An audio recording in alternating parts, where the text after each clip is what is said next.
how I've waited a long time for this.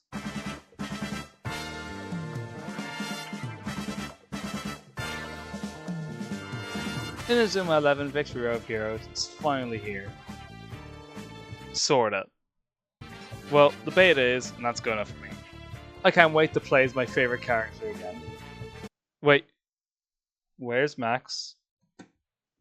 There's no Max? Nah, on a serious note though, I am quite happy to see a new Inazuma 11 game. I've been a fan of this series since I was a kid. Man, I remember seeing this shit on the TV for the first time and being like, hell yeah! And now I'm playing this game as an adult and I'm like, hell yeah! It's been nearly 10 years since the last Inazuma 11 game, and I've been waiting for a new one ever since I saw the trailer in 2018.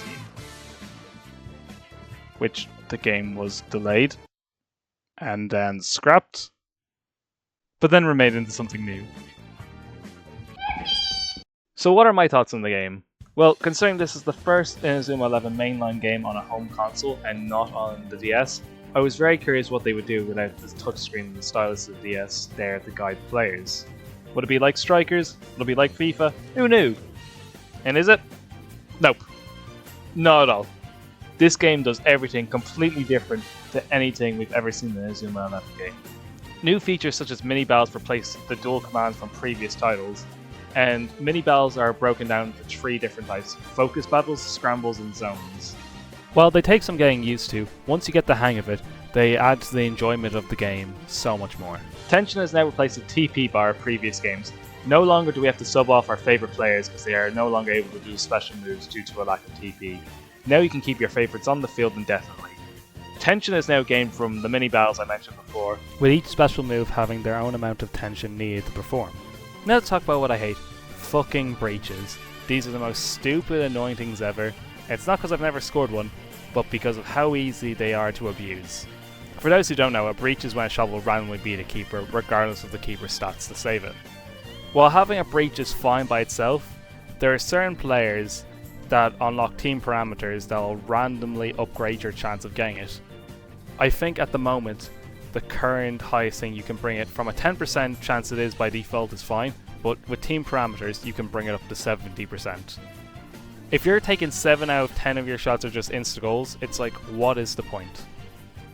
Other gripes I have with the game are matchmaking. It's too common for bronzes to match with golds. Connection issues. Every now and then you'll have a match where the connection is bad and it just becomes unplayable. And the other issue I have is disconnection. It is too easy for players when they're losing the game to disconnect and not get a penalty for losing this game, while the player who's winning doesn't exactly get the win either. It just sends them back to the screen, so they get nothing for actually winning the game. These issues are the exact reason why we're having a beta in the first place, for the creators to get rid of all the kinks and listen to feedback from the players, which is really, really good, and not an awful lot of games do, so fair play to Level 5. Round of applause for them. Now for my final thoughts. Would I recommend this game? Yes, it's very fun. I would recommend it to both fans of the series and just people who've never heard and just looking for something to play. It's a free-to-play game. It has matchmaking lobbies that you can do with your friends. There are over 48 characters to mix and pick from, and plenty of team customization options, including kits and badges from across the series, all of which you can actually get the things you need to buy them from playing with your friends. If you want to just have a new ranked game to play, there's a ranked matchmaking system here, which does have its errors, but you're still playing a game, you're grinding for wins, there is something to play for. With the beta's lifespan set to be 3 months, we can expect a lot more to come from the beta. With the first chapter story mode to be added, and hopefully and quite possibly another team to be added for more players to play as, that could be a lot of fun to have in this short period of 3 months we have before possibly the release of the full game.